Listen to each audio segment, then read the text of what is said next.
আমি 9 মাসের অন্তঃসত্ত্বা। আমি দলকে ভালোবাসি। বিগত দিন আমি রাজপথে আমাদের শিরিন আন্টি আমাদের গাজীপুর মহানগরের সভানেত্রী, ওনার পাশে থেকে আমি বিগত দিন তারেক রহমান, খালেদা জিয়া এবং জিয়াউর রহমানকে ভালোবেসে এখনো পর্যন্ত রাজপথে আছি।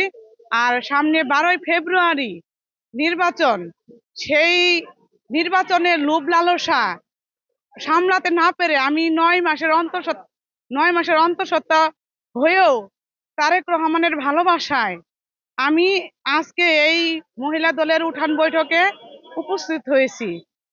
আমি বিগত স্বৈরাচার আমল হাসিনা আহ, হাসিনার বিরুদ্ধে যে 28 অক্টোবর গোলাপবাগের যে প্রোগ্রামগুলো, তারপরে 18 অক্টোবর মানে যতদিন এই যে পুলিশের যে ধাওয়া ধাওয়া বা পুলিশের হয়রানিমূলক যে যত কাজ ছিল, মানে বিএনপির বিরুদ্ধে, আমি সব প্রোগ্রামে আমি শিরিন আন্টির সাথে সব সময় আমি ঢাকাতে জয়দেবপুরে কোনাবাড়িতে আমি ওনার পাশে থেকে আমি কাজ করেছি।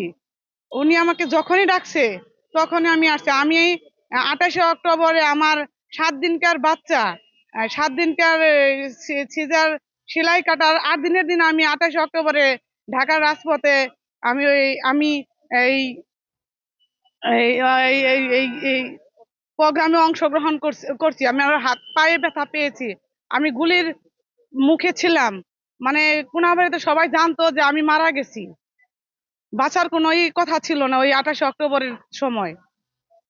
না, আমার স্বামী আমাকে খুব ভালোবাসে, আর দলকে অনেক ভালোবাসে। দলকে ভালোবেসে আমার স্বামী সবসময় আমাকে নিজে ঝুঁকি নিয়েও আমাকে সবসময় প্রোগ্রামে নিয়ে দিয়ে আসে দেয়া।